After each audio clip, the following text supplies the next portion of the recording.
नमस्कार, स्वागत है आपका न्यूज इंडिया में। मैं हूं आपके साथ उमंग माथुर और मैं हूं आपके साथ भानु दीक्षित। आपको बता दें कि राजस्थान में जारी सियासी घमासान के बीच सचिन पायलट गुट की ओर से दायर संशोधित याचिका पर हाईकोर्ट में सुनवाई जारी है। पायलट खेमे ने विधानसभा से अयोग्य करार देने की कांग्रेस की मांग पर विधानसभा अध्यक्ष की ओर से भेजे गए नोटिस को कोर्ट में चुनौती दी है। तो वहीं हाईकोर्ट की डिवीजन बेंच में सुनवाई के दौरान पायलट खेमे की ओर से हरीश साल्वे ने अपनी दलील रखी। उन्होंने कहा कि पायलट गुट ने दल बदल कानून का उल्लंघन नहीं किया है, ऐसे में स्पीकर को नोटिस देने का अधिकार नहीं है। पहले दौर की सुनवाई में सचिन पायलट गुट की ओर से पक्ष रखते हुए हरीश साल्वे ने करीब 1.5 घंटे दलील पेश की। ऐसे में दोनों पक्षों को सुनने के बाद ही कोई निर्णय लिया जाएगा कि दल बदल का कोई आधार बनता है या नहीं। इस बात को कोर्ट में इसलिए चैलेंज किया गया कि इस नोटिस की मान्यता आखिर क्या है। अगर कोर्ट नोटिस को वैध मानती है तो वर्तमान स्थिति बरकरार रहेगी, वरना विधानसभा अध्यक्ष नए सिरे से आगे की कार्रवाई करेंगे। तो वहीं दूसरी ओर राजस्थान में ऑडियो क्लिप के जरिए हॉर्स ट्रेडिंग का भी एक मामला सामने आया, जहां कई विधायकों की खरीद फरोख्त को लेकर बात की गई। हालांकि न्यूज इंडिया इस ऑडियो टेप की पुष्टि नहीं करता। ऐसे में एसओजी की टीम ऑडियो क्लिप वायरल को लेकर अपनी जांच में जुटी है। बिल्कुल, इसकी जांच एक तरफ हो रही है तो दूसरी तरफ राजस्थान हाई कोर्ट में सुनवाई अभी जारी है। अभी चल रही है सुनवाई और कई मांगों को लेकर सुनवाई यहां पर की गई है। तो वही आपको बता दें कि इस ऑडियो क्लिप मामले में न्यूज इंडिया संवाददाता ने कांग्रेस विधायक से की खास बातचीत।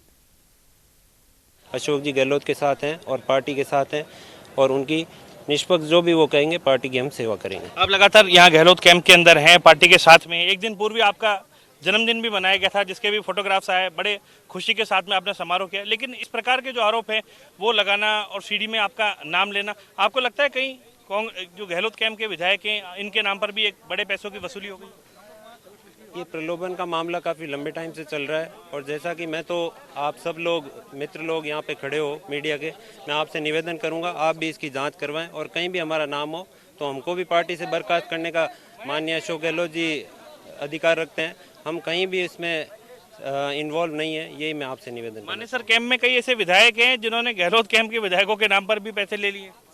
ऐसा कोई सामने नहीं आया, एसओजी के पास मामला है और उस पर हम सवाल नहीं उठा सकते। वो अपनी जांच करेंगे और अपना जो भी फैसला होगा वो एसओजी। सरकार की ओर से जो प्रेस नोट जारी हुआ है उसमें ये बताया गया है कि भंवरलाल शर्मा जो है उनकी पुरानी आदत है, भैरव सिंह जी की सरकार से लेकर अब तक 4-5 बार ऐसा कुछ। ये लगभग उनका 5वां अटेम्प्ट है और इसमें भी वो नाकाम रहेंगे। यही निवेदन आपसे करना चाहूँगा। धन्यवाद। तो ये थे हमारे साथ में विजयपाल मिर्धा जो कि विधायक हैं कांग्रेस पार्टी के।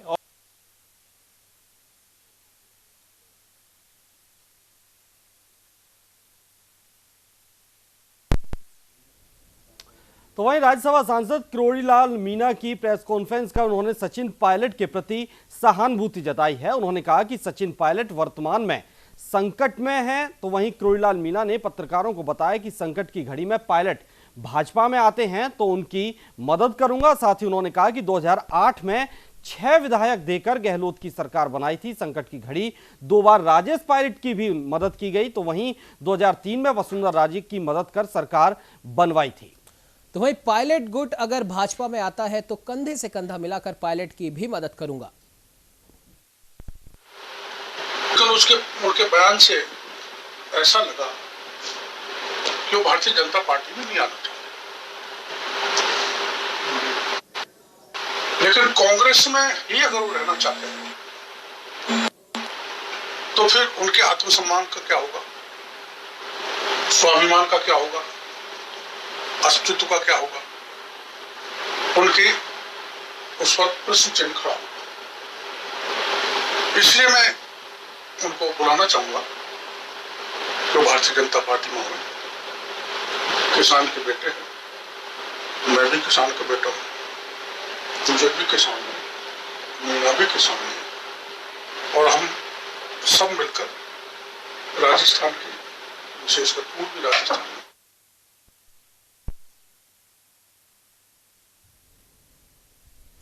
तो वहीं राजस्थान में चल रहे सियासी घमासान के बीच बीजेपी ने कांग्रेस को अपना घर संभालने की नसीहत दी है। दरअसल बीजेपी के प्रदेश अध्यक्ष डॉक्टर सतीश पूनिया ने कहा कि पुत्र मोह और कुर्सी बचाने की फिक्र कोई मुख्यमंत्री अशोक गहलोत से सीखे।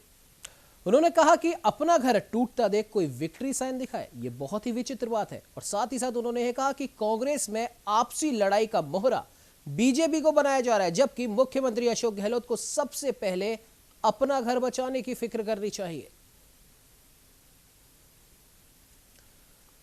कोशिश हुई है।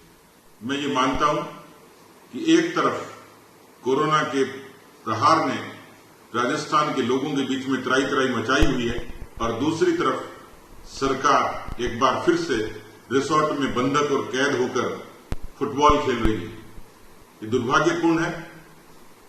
मैं ये मानता हूं कि ये समय है कि सरकार अपने विवेक से इस बात का तो आकलन करे कि कोरोना की इस विभीषिका में, इस महामारी में राजस्थान की तमाम गतिविधियां ठप हैं, लगातार संक्रमण बढ़ रहा, ये पता नहीं लग रहा सरकार है या नहीं। एक ऐसी संवैधानिक स्थिति पैदा हो गई, सरकार के पास यदि बहुमत है तो ये तिकड़म क्यों, ये सियासत क्यों?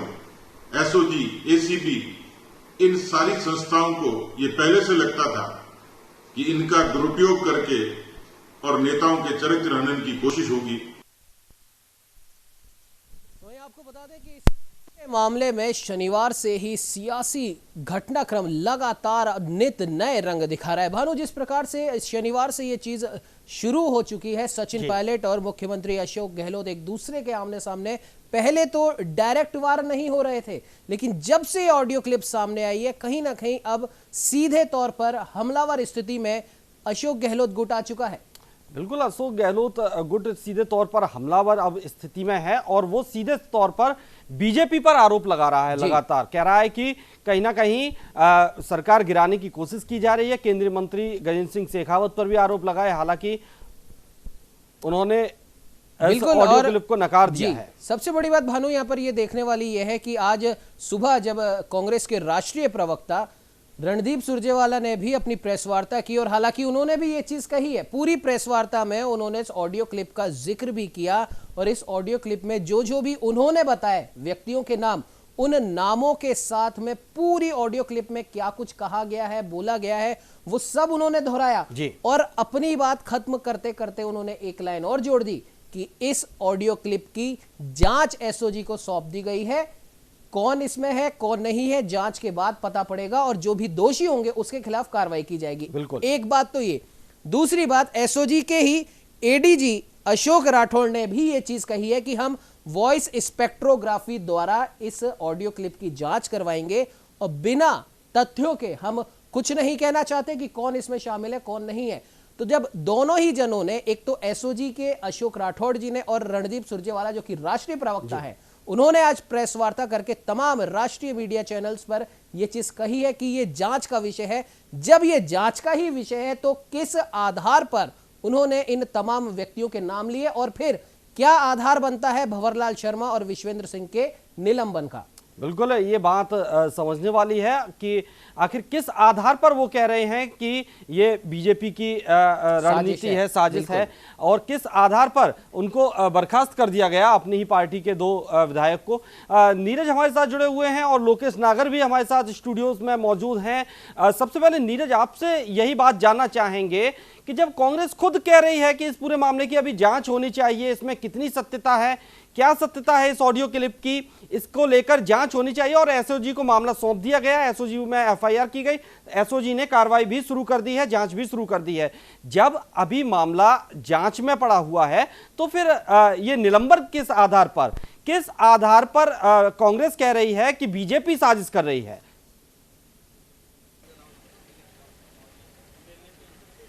देखिए, जो टेप्स आई हैं, इन ऑडियो टेप्स के अंदर साफ तौर पर ये चीज दर्शाई गई है, ये चीज सामने उजागर हो रही है कि पैसों के लेन देन की बात की गई है। सचिन पायलट जो कि डिप्टी सीएम है, उनका भी इसके अंदर नाम आया है।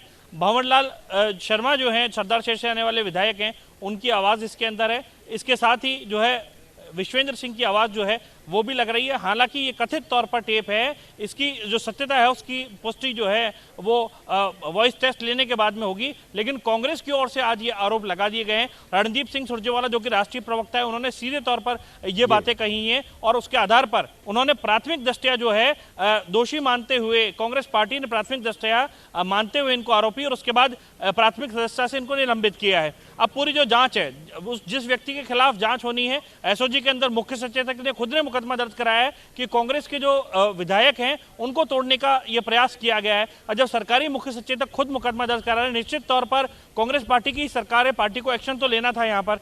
दूसरा, एसओजी जो है, अब इस बताया जा रहा है एसओजी की जो टीम है वो भी गठित होकर के और मानेसर के लिए रवाना हो गई है। वहीं मानेसर में भी सुरक्षा बढ़ाने की बात सामने आ रही है। लगातार कांग्रेस पार्टी ये कह रही है कि सचिन पायलट जो हैं और जो कांग्रेस के अन्य विधायक जो वहां पर गए हुए हैं उनको पार्टी से बात करनी चाहिए, आना चाहिए, पार्टी के फ्लोर पे आकर के बातचीत करनी चाहिए। लेकिन उप मुख्यमंत्री का अभी तक कोई बयान जो है वो सीधे तौर पर डायरेक्ट नहीं आ रहा है। तो ये एक बड़ी चिंता की बात जो है वो उस खेमे में ही बनी हुई है। हालांकि पूरा जो मैटर है सब जुडिस है, लेकिन ये एसओजी का जो प्रकरण है इसके अंदर पहले से ही मुख्यमंत्री अशोक गहलोत खुद 2 दिन पहले उन्होंने आरोप लगाए थे कि इस तरह की लेन देन की बात हुई है। जब सरकार के मुख्यमंत्री खुद बात कहते हैं, बात में वजन होता है। निश्चित तौर पर कुछ सबूतों के आधार पर भी उन्होंने ये बात कही होगी। मुख्यमंत्री ये कह चुके हैं कि पैसों की लेन देन की बात हुई है, डिप्टी सीएम खुद इसके अंदर इन्वॉल्व था। ये बात मुख्यमंत्री ने अपने बयान में मीडिया को दी है। उसके बाद में ऑडियो टेप जो है ये वायरल हुए हैं। सवाल ये यहाँ पर ये उठता है कि ठीक है, मुख्यमंत्री अशोक गहलोत अपनी ही पार्टी के कार्यकर्ताओं पर आरोप लगाएं, वो एक बार को समझ में आता है, लेकिन जब वो दूसरी पार्टी पर आरोप लगा रहे हैं और बहुत ही वो श्योर होकर ये चीज कह रहे हैं, और ना सिर्फ मुख्यमंत्री अशोक गहलोत बल्कि राष्ट्रीय प्रवक्ता रणदीप सुरजेवाला, बल्कि हम कह सकते हैं कि आज जितने भी जने वहां पर प्रेस वार्ता में बैठे थे हर एक ने पुख्ता तौर पर यह बात कही है। लेकिन बाद में कहीं हमारे बयान से हमें माफी ना मांगनी पड़ जाए, इस वजह से उन्होंने आखिरी में अपने हर बयान के आखिर में यह बात जरूर कही है कि यह जांच का विषय है, जांच के बाद यह चीज क्लियर हो पाएगी। लेकिन जब वो अपने आप को बचाने के लिए आगे जाकर भविष्य में मान लीजिए कि इस केस में यह साबित नहीं हो पाता है कि उन्हीं व्यक्तियों की आवाज है, तो बाद में अपनी फजीयत होने से बचाने के लिए वो एक लाइन जरूर जोड़ रहे हैं, जैसे कि कहीं ना कहीं हर प्रोडक्ट पर नीचे लिखा हुआ रहता है छोटे अक्षरों में टर्म्स एंड कंडीशन अप्लाई, उसको कोई देखता नहीं है, लेकिन वो सिर्फ अपने आप को बचाने के लिए वो लाइन लिखी जाती है। अगर तो वो 101% श्योर है तो पुख्ता तौर पर कहें इस लाइन का इस्तेमाल ही क्यों करते हैं। और एसओजी के एडीजी अशोक ने भी ये चीज कही है कि वॉइस स्पेक्ट्रोग्राफी की जांच के बिना हम नहीं कह सकते कि किस व्यक्ति की आवाज है। देखिए उमंग, हर चीज के लिए कानूनी प्रक्रिया और विधिक प्रक्रिया बनी हुई है।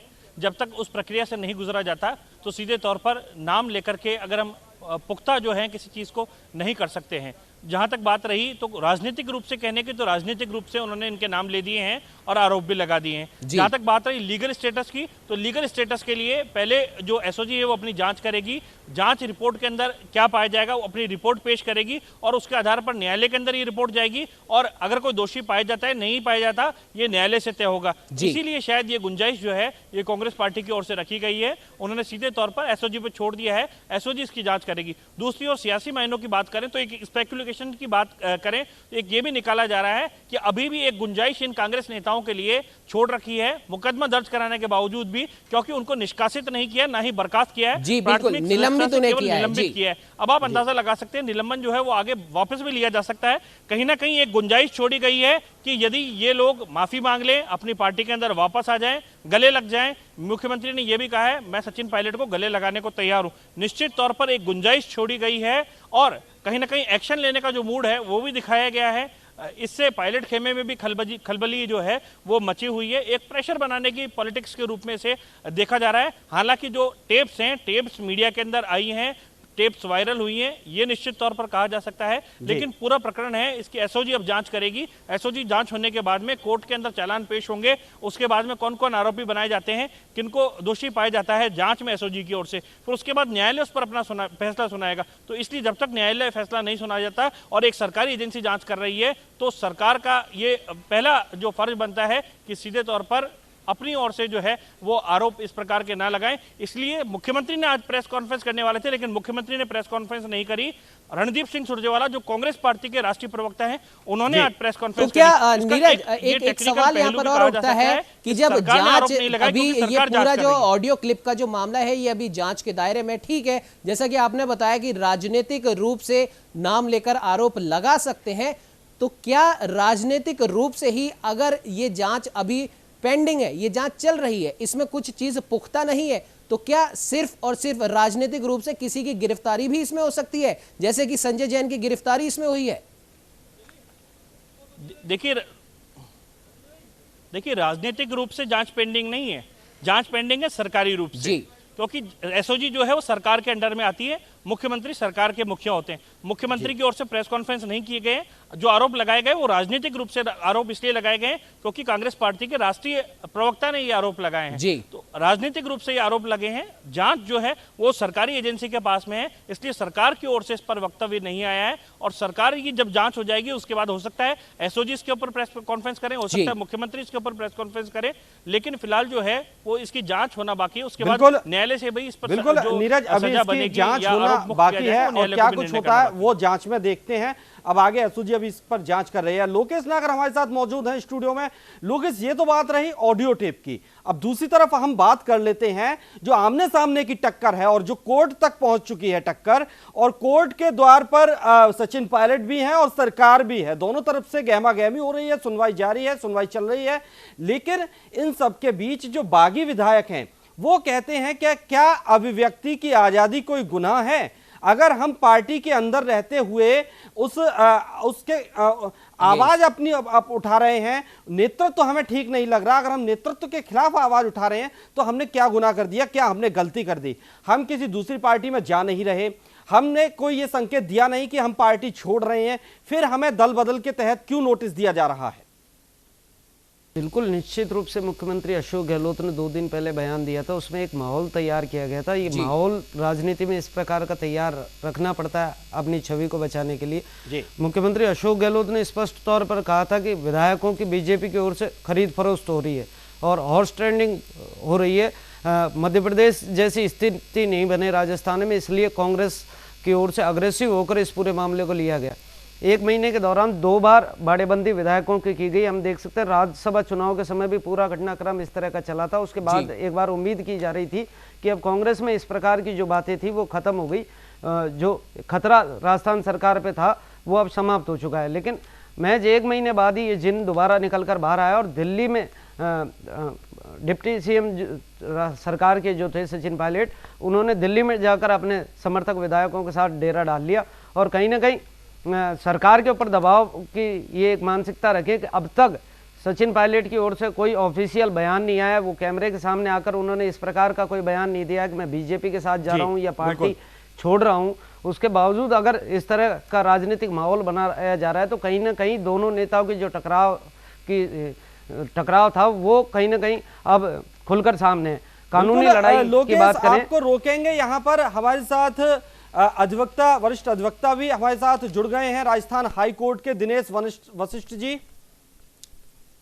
दिनेश वशिष्ठ जी, बहुत बहुत स्वागत है आपका न्यूज इंडिया पर। धन्यवाद साहब, धन्यवाद सर। आज जो ये सुनवाई हो रही है सचिन पायलट की ओर से और गहलोत सरकार के खिलाफ जो कोर्ट में पहुंचे हैं सचिन पायलट, उसमें 10वीं अनुसूची के क्लॉज 2(1) को असंवैधानिक घोषित किया जाए, एक ये भी मांग की गई है सचिन पायलट के खेमे की तरफ से। तो हम जानना चाहते हैं कि आखिर ये क्लॉज क्या है और इसके अंतर्गत क्या कुछ होता है, किस तरह से इसको असंवैधानिक घोषित करने की मांग की गई है? देखिए साहब, ये क्लॉज जो आप कह रहे हैं जी, ये 10वीं अनुसूची संविधान की में डाल दिया था एंटी डिफेक्शन लॉ जी।